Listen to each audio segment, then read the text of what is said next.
I did a short the other day, or yesterday maybe, and this is about things I wouldn't do as a woman who is decentering men and detaching completely away from male approval. Now, the very first thing I wouldn't do, and what I shared was confuse being wanted with being valued.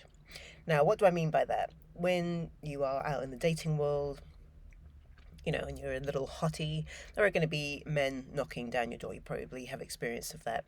And just because somebody wants you and is pursuing you and putting in the effort doesn't mean that they value you. Now, I know we all know this, but when you're in your 20s, maybe even your 30s, you can take that for granted. It doesn't really matter. You have more time up your sleeve. You have more time to kind of make the mistakes, learn your lessons.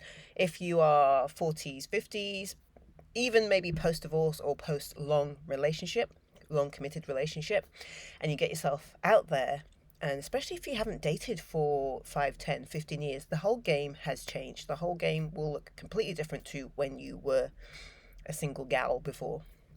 Now, it can be and it is very confusing because desire can be there and chemistry can be there, and you can be very attracted to this person. They can be obviously attracted to you and express that, but being wanted is not the same as being valued. It doesn't mean this other person is going to or does respect you just because they want you and they're pursuing you and they're putting in the effort.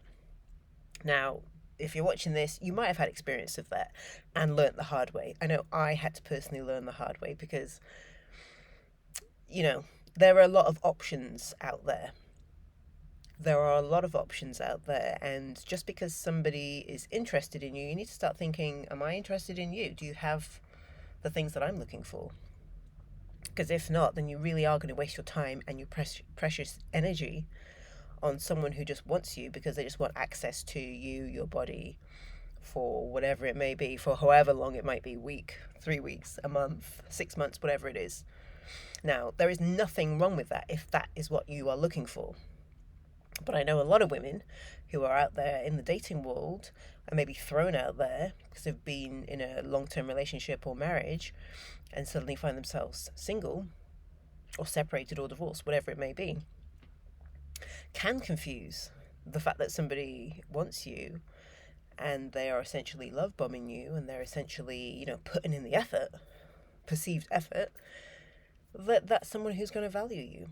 So something I wouldn't do if I found myself single now, I wouldn't put too much thought or energy or emphasis on the fact that XYZ person seems interested, unless, I don't even want to say they tick all the boxes. You kind of know, you have this gut feeling, whether it's just something that is just a flash in the frying pan kind of attraction, or if this person has potential.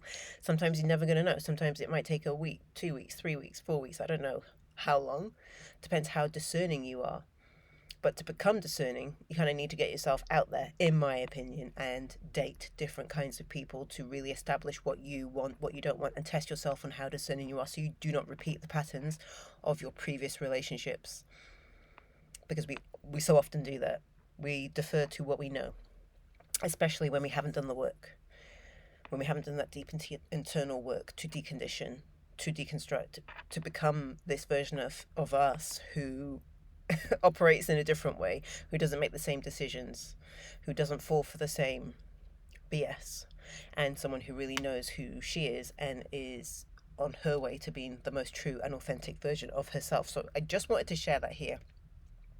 Do not confuse being wanted and having your phone blown up by 5, 6, 7 men with being valued, because there's no guarantee that person or those people value you, respect you, can meet you where you're at, or whether they just want you for your body, which quite often is the case. Now, if somebody does want you for your body, but they also can meet you and match you mentally, emotionally as well on that level, then that's a great combination to have. But if it's literally just physical, unless that's what you want, I wouldn't go down that route. And that's something that if you want to start deconstructing and decentering men and male approval is to get really discerning and cutthroat, basically. That's it. That's all I wanted to share. See you next time.